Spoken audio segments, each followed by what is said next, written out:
एक जंगल का राजा एक डायनासोर था। वह बहुत ही ताकतवर था, लेकिन ताकतवर होने के साथ साथ वह एक बहुत ही अच्छा राजा था। वह कभी भी किसी भी जानवर को परेशान नहीं करता था। ऐसे ही समय बीतता गया और डायनासोर अब बूढ़ा हो चला था और वह ठीक से शिकार भी नहीं कर पाता था। जंगल का एक अच्छा राजा होने के कारण जंगल के सभी जानवर स्वयं ही उसके लिए खाना पहुंचाते थे। जैसे तैसे उस डायनासोर का जीवन चल रहा था। एक दिन उस जंगल में एक कालिया डायनासोर आ जाता है और बहुत जोर जोर से जंगल में दहाड़ने लगता है। उसकी दहाड़ से पूरा जंगल गूंज उठता है। जंगल के सभी जानवर डर के मारे कांपने लगते हैं। अरे ये किसकी आवाज थी? कहीं महाराज डायनासोर को कोई दुखी तो नहीं कर रहा है? अरे नहीं नहीं, हमारे महाराज में इतना दम कहाँ जो इतनी जोर से दहाड़ सके। लगता है जंगल में कोई और डायनासोर आ गया है। तभी वहाँ एक लोमड़ी दौड़ती हुई आती है। अरे सुनो दोस्तों, गजब हो गया। हमारे जंगल में एक बहुत बड़ा डायनासोर आ गया है। वह बहुत ही ज्यादा ताकतवर है। तुम लोगों ने जो अभी दहाड़ सुनी वो उसी डायनासोर की दहाड़ थी। उस डायनासोर ने हम सभी जानवर को अभी मिलने के लिए बुलाया है। फिर सभी जानवर डायनासोर के पास जाते हैं। अरे सुनो सभी जानवर,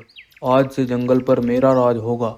अगर कोई भी मेरे आदेश के खिलाफ गया तो समझो वे इस दुनिया से ही गया। यह कहकर अब डायनासोर वहाँ से चला जाता है। सभी जानवर उसकी बातों से बहुत ज्यादा परेशान हो जाते हैं। अरे अब क्या होगा? ये डायनासोर तो बड़ा ही खतरनाक है। इसके सामने तो महाराज डायनासोर भी नहीं टिक पाएंगे। फिर भी हमें महाराज डायनासोर को सारी बात बता देनी चाहिए। सभी जानवर महाराज डायनासोर के पास जाते हैं और उनको सारी बात बता देते हैं। अच्छा, तो ये बात है। अभी भी मैं इतना बूढ़ा नहीं हुआ कि मैं अपने जंगल के जानवरों की रक्षा नहीं कर सकूं।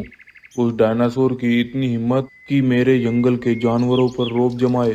तुम चिंता मत करो, मैं आज उसको सबक सिखा के रहूंगा। फिर महाराज डायनासोर उस शैतान डायनासोर के पास पहुंच जाता है। तुम्हारी हिम्मत कैसे हुई मेरे जंगल के जानवरों को डराने की? मैं बूढ़ा हो गया हूँ तो क्या हुआ?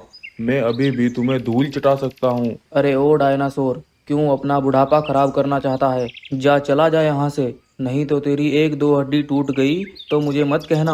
वो तो बाद में देखा जाएगा कि किसकी हड्डियां टूटती है और किसकी हड्डियां बचती है।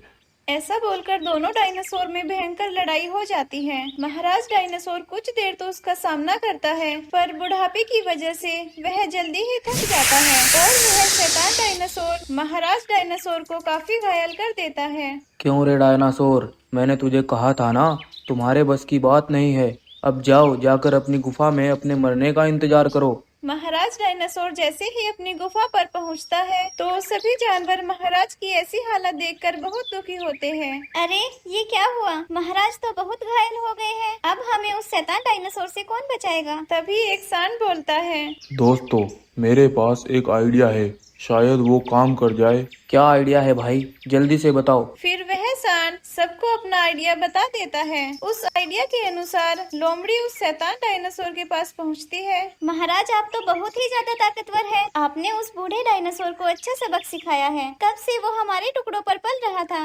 महाराज मैं तो आपको ही अपना राजा मानती हूँ, लेकिन महाराज इस जंगल में एक बहुत बड़ा सांड रहता है। वह बहुत ही ज्यादा ताकतवर है। आपके लिए वही एकमात्र खतरा हो सकता है। अच्छा, तो ऐसी बात है। कहाँ रहता है वे सांड?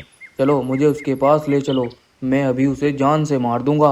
महाराज वह सांड जंगल के पश्चिम दिशा में एक बड़ी सी गुफा में रहता है। मैं आपको वहां पहुंचा दूंगी। चलो, तुम मुझे उसके पास लेकर चलो, बताओ वो कहाँ रहता है।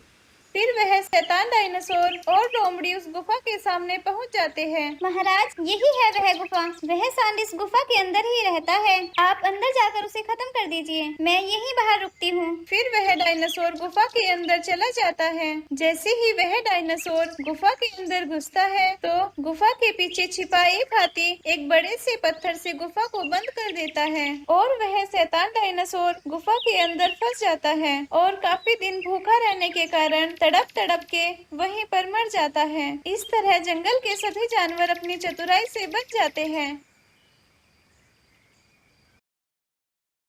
में बहुत सारे रंगीन बाग रहा करते थे। उनके अंदर बहुत सी शक्तियाँ थी। किसी के अंदर आग की शक्तियाँ, तो किसी के अंदर पानी की शक्तियाँ और किसी के अंदर वायु की शक्तियाँ थी। वो सारे बाग बड़े जालिम थे। वो उन शक्तियों से सारे जानवरों को परेशान किया करते थे। ओए सुन भालू, आज तुम जाकर मेरे लिए ताजा ताजा हिरन का मांस लेकर आओ। अगर तुमने ऐसा नहीं किया तो मैं तुम्हें जिंदा नहीं छोड़ूंगा। तुम सभी जानवरों को डरा धमका कर अपना काम करा लेते हो, लेकिन मैं तुम्हारे लिए किसी भी जानवर की जान नहीं लूंगा। तुम्हारी इतनी मजाल, मैं तुम्हें जिंदा नहीं छोड़ूंगा। तब वो बाघ अपनी आग की शक्तियों से भालू पर हमला करके उसे जलाकर मार देता है। और ऐसे ही जो भी जानवर उनकी बात नहीं मानता था तो वह उन्हें भी तड़पा तड़पा कर मार देता था। एक बार उन रंगीन बागों के जंगल में एक सफेद रंग का शेर घुस आता है। वह सफेद शेर उन रंगीन बागों से अपने पिता और अपने पिता के सिपाहियों का बदला लेने के लिए आया था। दरअसल आज से 10 वर्ष पहले वृंदावन के जंगल में रघु नाम का एक शेर अपने बेटे बगीरा के साथ जंगल में खुशी से रहता था।